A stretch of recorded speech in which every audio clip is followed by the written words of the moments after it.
train is winding low. I'm so lonesome I could cry.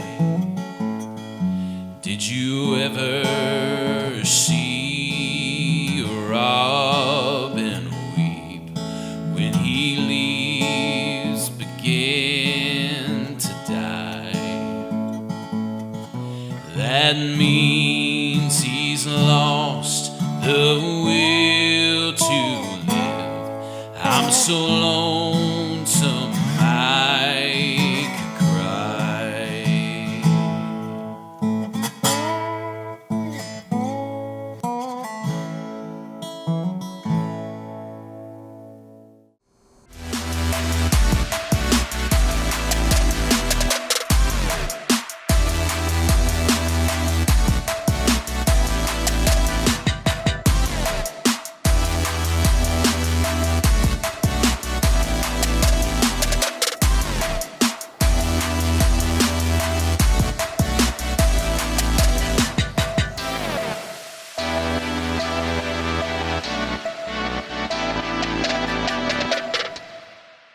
You know, a lot of people think that's one of the most beautiful songs ever written, and whether you think it is or not, some of the lyrics in that song are just right where I think a lot of people are right now. You know, this has got to be the loneliest time in our lifetimes, with all the isolation, with the quarantine, with the pressure that our world is under right now.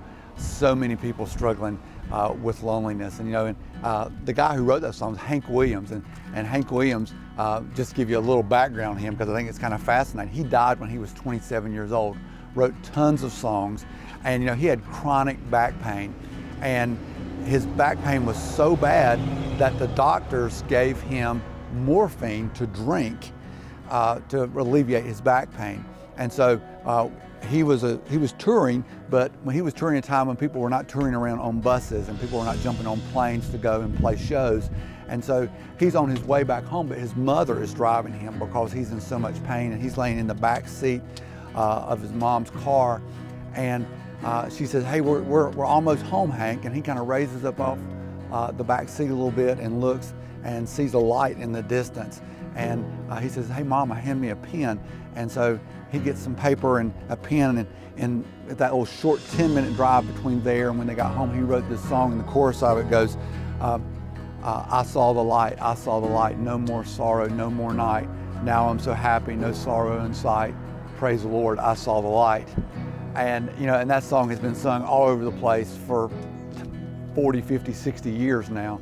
And it's just an inspirational kind of thing to sit there and go, here's a man who struggled with loneliness and pain, and all he can think about is, I just want to get home. And sometimes when we're lonely, that's what we want. We want to be home. We want to be comforted. And home may not necessarily be referring to a house or an apartment or a dorm room, but you just want to be home, where the pain is not so bad, right? Well, you know, it's kind of interesting. You read in the Bible and it says that God created the world, and whether you believe that or not, there's a story in Genesis chapter 1, and God says that He made the light, and He made the land, and He separated the seas so that there would be big bodies of water. And then it says that He created vegetation, and He created animals, and He creates man. And He says, and behold, look, it's good. This is good. And then it says, a few verses later, it says, and then man saw that there was one thing that was not good. And the one thing that was not good that man realized and God realized was man should not be alone. And ladies, right? You've seen some guy who's 35 years old and lives by himself and is alone, and that guy's just a little bit unusual sometimes, right? And it's not good for man to be alone. And so God made a companion for Adam. He made Eve because we function better in relationship with other people, where we are, I'll call relationally rich. Now, why do I say relationally rich? I said because a lot of people I think are relationally poor. And here's what I mean by that, is that you are struggling with relationships because you don't have the intimacy and the connections that you need to thrive in life. That's what you really need. You need those kind of relationships in your life. And just like material poverty, we talk about you don't have enough resources that are essential for you to get through life. What we're talking about with relational poverty is you don't have the relationships that you need with people to help you stay connected and to thrive in the life that you've got. And so a lot of times we think people who are lonely are people who are senior adults, somebody who's in a rest home, somebody who's widowed. But don't think just about that. Think about your neighbor who's there and got people all around them, but just doesn't seem to be connected with anybody. Or think about the kid at school, the one who's in chemistry with you, right? Who's kind of quiet all the time. Or maybe you think about, maybe you're at college and you live in a dorm full of students, but you feel all by yourself. Or you're on a team at work, and that team of people that you work with, they all work hard and you hit your deadlines, but you're like, I just don't have any relationship with them really at all. Or maybe you're married and you've been at home for 6 or 7 months and everybody's working from home, kids are doing schoolwork from home, everything is, you're like, I'm surrounded by people, but like, I'm in my house and I feel so lonely. So think about different people being in different kind of situations and not just that prototypical, senior adult, widowed, all by himself, because that's not the only way that loneliness happens in our lives. I think there's 4 things that contribute to this. I think number 1 is the breakdown of families. It used to be really important for us to do all we could to keep our families together, but now a lot of times people say, you know what, this family thing ain't working out, and so families sort of break up, and there's the relationships that used to be there aren't there anymore. Mobility is the second thing. We're much more mobile than we used to be. It used to be you would be born in a community, in an area, and you'd pretty much stay there the rest of your life, and now we move around from time to time. We move around because of financial opportunities, or wanting to live in a better climate, or we want to live in a place that's just different than where we grew up. Busyness is number 3. Man, we're so busy. It's like that's become a status symbol. People say, hey, how you doing? Like, I'm keeping busy. And that's like an accomplishment about how busy can we be. But really what busyness does, it destroys intimacy because we don't have time to develop these relationships with other people. The 4th thing is social media. Now, social media is a great thing, but what happens if all your relationships are on social media, you just have really shallow relationships with people because you don't want to share what's really going on in your life with everybody who's online.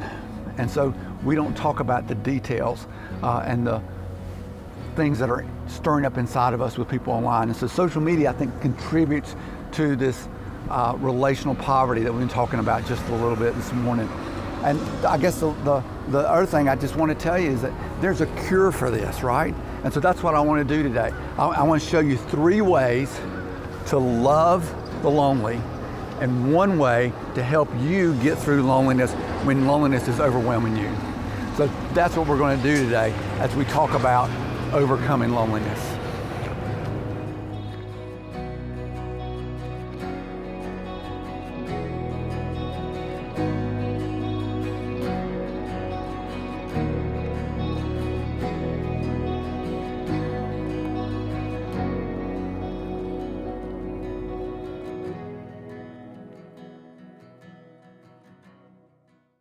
Well, hello everyone. My name is Matt. We are so glad that you're here tuning in to this week's episode on loneliness. Man, we're glad that you're here. Before we move any further, I wanted to say thank you to all of our viewers, to everybody that is watching Mosaic every single week. We're so thankful for you. But also we're hearing stories about how you are sharing these episodes with other people that are in your life. People that might be struggling with addiction, that might need a few tips and tricks as to how to kick an addiction to the curb. Or maybe somebody that's dealing with anxiety. We heard a lot of great feedback on the anxiety episode. So thank you for not only tuning in, but also for sharing these episodes with your friends. We're so excited about the future of Mosaic and where God is going to take this here in this coming year and even beyond. So thank you again. And honestly, we would love to get to know you a little bit more, the viewers of Mosaic. if you would, take a second, grab your cell phone, and text the word CONNECT to 770-800-8622. We have a small gift for you as a way of saying thank you for texting in. And maybe you'd like to get in contact with a pastor, or maybe you have a prayer request, or you need some advice on something. Man, we would love to help you in any way that we can. And so we've made it very easy to connect with us. So just send the word CONNECT to 770-800-8622. And as always, man, you can follow along on all of our social media platforms. We're on Instagram and Facebook and Twitter.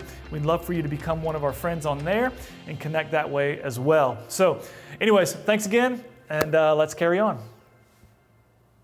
You know, the default setting for most of us is that when we go through crisis, when things are difficult, when we feel pressure, when we just can't seem to cope with things, our default setting is not to move toward one another, but to withdraw from people and say, look, I need to fix this. I need to fix this myself. A lot of times it's only sheer desperation that causes us to move toward other people to get help when we feel discouraged or beaten down, frustrated, depressed, upset. And so it's really important for us to be intentional about looking for people around us who are hurting. What a great opportunity we've got to love other people by not just saying, hey, I care about you, but I'm going to demonstrate to you that I care about you. And so really it begins with saying, God, would you help me develop a heart of compassion? Because compassion is when you have a deep-seated concern for other people, a love for other people, that you're willing to lay down your life for them. That's what Jesus did for us when he laid down his life for us. And so Christ followers, that's what we do. We lay down our lives for other people, our family, our spouse, our friends, and people we don't even know. We consider others to be better than ourselves. And so it's real simple. You can just pray something like this: God, would you help me to see people the way you see people? God, would you help me to see people the way you see people? So I told you I wanted to tell you 3 ways that you can help people that are lonely, and 1 way that will help you when you might be feeling discouraged, beat down, lonely, and somebody has just said, away with you, to you. And whether they've said that to you or you feel that way, I want to help you get through that just a little bit as we keep going with this episode today. So the first thing that I would tell you is that you need to love people with touch. Love people with touch. Now, Jesus in Matthew chapter 8 in the New Testament, he has this conversation with somebody who's a leper. Now maybe you know this about Jesus, but Jesus, one of the things that he did is he healed people. People who were blind, who were lame, who were deaf. He even raised people from the dead. And one of the things that he does in this little section of the Bible is that he heals someone who has leprosy. Now, leprosy is a terrible disease. And it starts with muscle aches and fatigue and this deep pain in different parts of your body. I was going to show you some pictures of it, but it's really gross. And maybe more than you want to look at it. It used to be a disease that was very prevalent, highly contagious. And so one of the first things that happens is it attacks your vocal cords, it changes your voice. When you get diagnosed with leprosy, generally you've got a lifespan of about 10 years left at best. But then your face begins to contort and you get pus, and that's just gross. It's awful. It's a terrible kind of thing to look at. But here's what happens. Someone had leprosy because they were so contagious. They would be told, if you go somewhere in public, you need to tell people, unclean, unclean, and they put their hand up like this to draw attention and say, unclean, unclean. And they lived in leper colonies so that other people would not catch the disease that they had. So Jesus has this conversation with a leper in Matthew chapter 8, beginning in verse 2, and this is what he says. It says, and behold, a leper came to him and knelt before him, saying, Lord, if you will, you can make me clean. And Jesus stretched out his hand and touched him, saying, I will be clean. And immediately his leprosy was cleansed. And here's see, Jesus didn't have to touch this guy. But maybe he felt so alone that what Jesus recognized in that moment was, look, I can heal you just by saying it.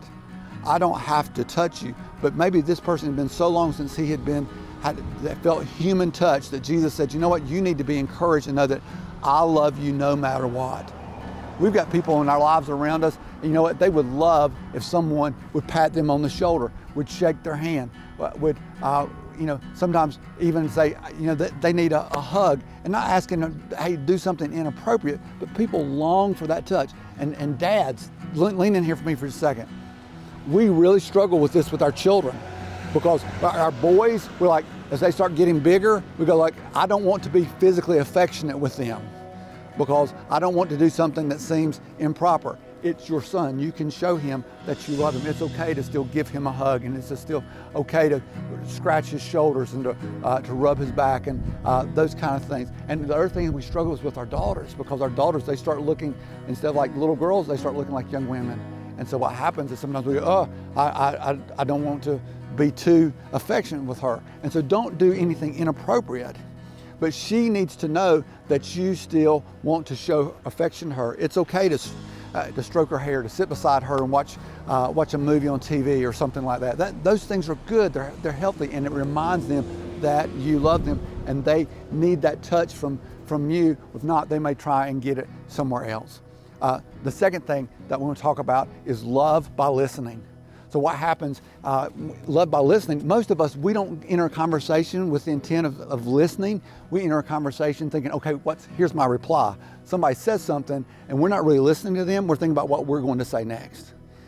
And so it's huge when you love somebody by saying, I'm going to listen to what you say. In Luke chapter 24, Jesus is walking on the road to Emmaus, and he shows up and there's a couple of disciples there, and they're discouraged. They're scared because they think, well, Jesus is dead, but he's come back to life. He's been resurrected that day. He's come out of the tomb.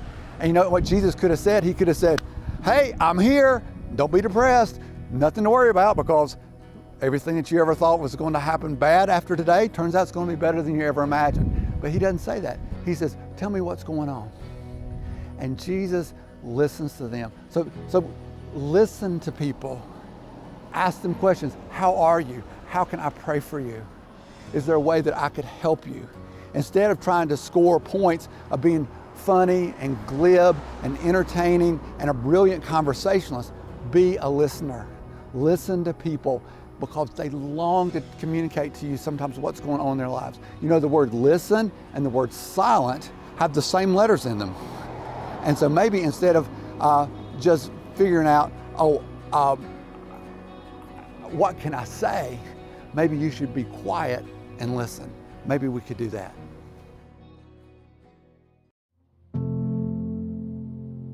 So I feel like loneliness is a topic that's really taboo. A lot of people don't ever talk about it. No one really comes out on Facebook and posts, wow, I'm so lonely. I don't have any friends. I'm all by myself all the time. It's something that just no one talks about. We talk about, I'm dealing with anxiety. I'm dealing with depression. I'm dealing with being envious of other people, but no one ever comes out and talks about loneliness.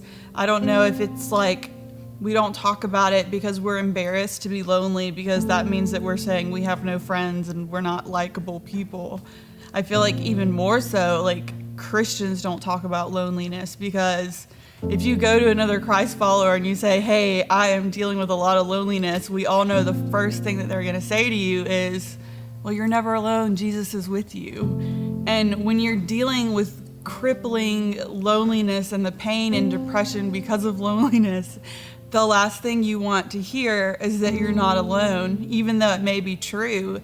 But that response of, well, you're not alone, it just feels like someone's brushing you off and brushing off your pain. So throughout the course of my life, I've dealt with a lot of loneliness, a lot more than I think most people my age have probably dealt with, just because of the various health issues that I've experienced and just the different difficult parts of my life that I've had to work through. And I remember, especially in high school, when I first got sick, and I have all these best friends in my friend group, and we all love each other, and we're all ride or die or whatever. We all think, whatever happens, we're always going to be there for each other. But then I got sick and no one showed up. and dealing with, going from this place of feeling so loved and in such a good part of community and then into nothingness. And I'm in the hospital and I'm in pain and I don't know what the future looks like. And the absolute loneliness and crippling silence that comes when you don't have people in your life and you're laying there and yes, Jesus is here, but you're asking Jesus, please send me a friend, because this loneliness, it's too much, and it takes a part of you that it feels like nothing else truly destroys you in the same way that loneliness does. Throughout my period of loneliness, and even now I deal with a lot of loneliness, especially going off to college and dealing with it there, and then moving to a new city and dealing with loneliness. It always follows you, and I've really found the only cure for loneliness, it's not going out and meeting people and finding new friends. The actual cure for loneliness stems from a much more quiet and isolated place where you open your Bible and you pray and you worship. And that's the cure for loneliness, because in those moments when you start to worship and you pray and you read the scriptures, that's when physically Jesus truly is there. And once you have Jesus in your life, that's when you're able to go out and you go to church and you find community, and Jesus brings certain people into your life that are the people that you truly need in your life. And I've noticed throughout my walk with Christ, all these years of loneliness, that I always go back to that. I go back to the scripture. I go back to worship. And then that gives me the strength to go out and meet people. And God has put the most perfect people in my life, the people that normally in other circumstances I might have never met or even become friends with, but they've become family to me, and they support me. And now when I'm lonely, first I go to Jesus, and then I go to them and I tell them, and they remind me that I'm loved and that I'm not alone, and that God has given me the strength that I need to get through each part of each day. Most people don't want to be fixed. They just want to be heard. And in a culture and a situation like we have right now in our country and even in our communities, people are just dying to be heard. And one way to help them through that is to say, yeah, I just want to listen. I'll lean in. I'm not going to offer you advice. Sometimes advice feels like rejection. I'm just going to listen. That's really helpful. The third thing that we can do to love the lonely is that what we can do is that we can love them with time. A lot of people spell love T-I-M-E. And you can say, I care about you, I want to do things for you, I want to support you, you can say all kinds of things. But what people look at is they say, hey, are you willing to spend time with me? And so for so many people, that would make a huge difference in what's going on if you're not in a rush with them, but say, yeah, I would like to spend some time with you, because then they are going to feel like that you really do love them and you're not just saying things. So I promised that what I want to do is I wanted to help you when you have times of feeling lonely or you feel discouraged. And so that's what I want to do, because again, I said this a few minutes ago, but what we do is we tend to move toward isolation. That's our default setting.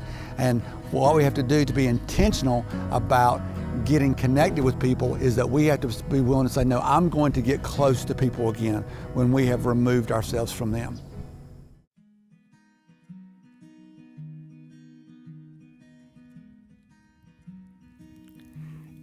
There's nothing quite like a fire for a lot of people.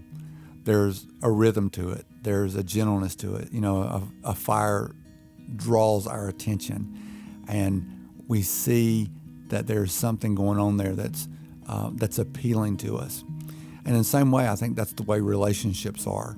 There is something that's warm and genuine and comforting about a relationship.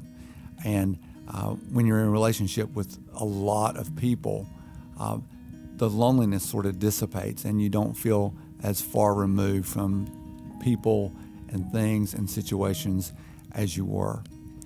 But that's not our default setting. You would think that our default setting would be, I want to stay close to people, just like a fire needs to stay close so that the fire continues to burn. But our default setting for most of us is that even when we're in a relationship with other people, we tend to withdraw. We tend to move away, just like a coal is pulled away from a fire. And of course, when that coal, that burning ember, that piece of wood is removed from the fire, what happens is that over time, the heat in that piece that was removed from the fire, it begins to dissipate, and it's not as strong as it was. And then eventually, it will completely go out as it is over there by itself. And it begins to be very cold and lonely in our relationships when we remove ourselves from other people. But here's the fascinating thing about it. Just like this piece of wood can be removed from the fire for a short period of time and it begins to cool off and the flame dissipates, all you have to do is get back close to these other people, to the other pieces of wood, and very quickly it ignites again, and there's warmth and there's a rhythm again to what's going on in our lives. And so I want to encourage you, if you have felt withdrawn, lonely, cold, isolated, that you've moved away from other people, take the risk because it's worth it. Move back close to the relationship with other people and see how quickly God reignites that warmth and rhythm and fire that is inside of you as you reconnect with other people, because they're longing for it just as much as you are.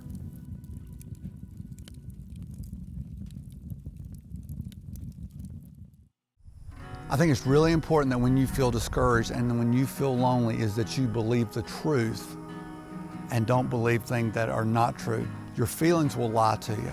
And so here's the truth. Because God loves you, He is always with you. That's true. And He cares for you. He's demonstrated that by laying His life down for you. And although you may not be able to see Him and physically touch Him right now, He is with you.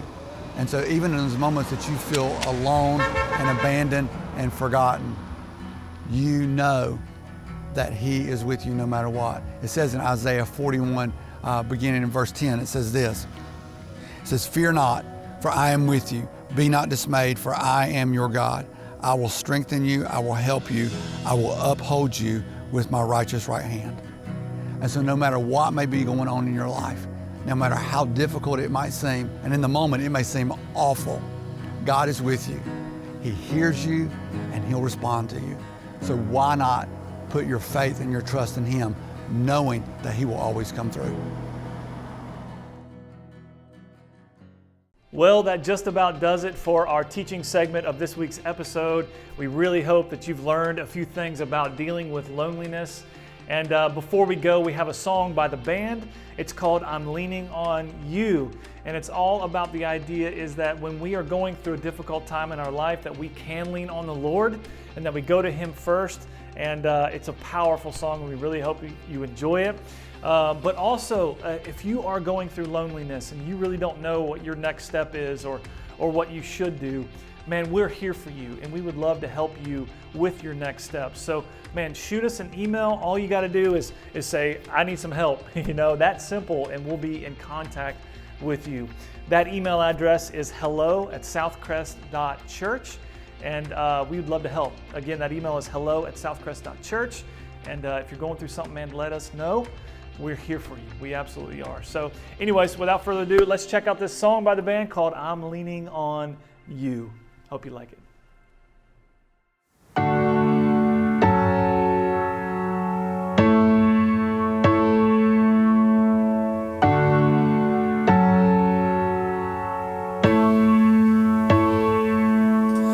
And Jesus, take the beauty from the pain.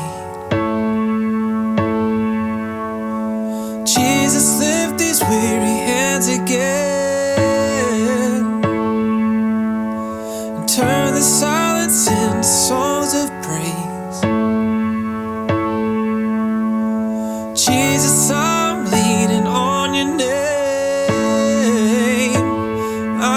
depend on you.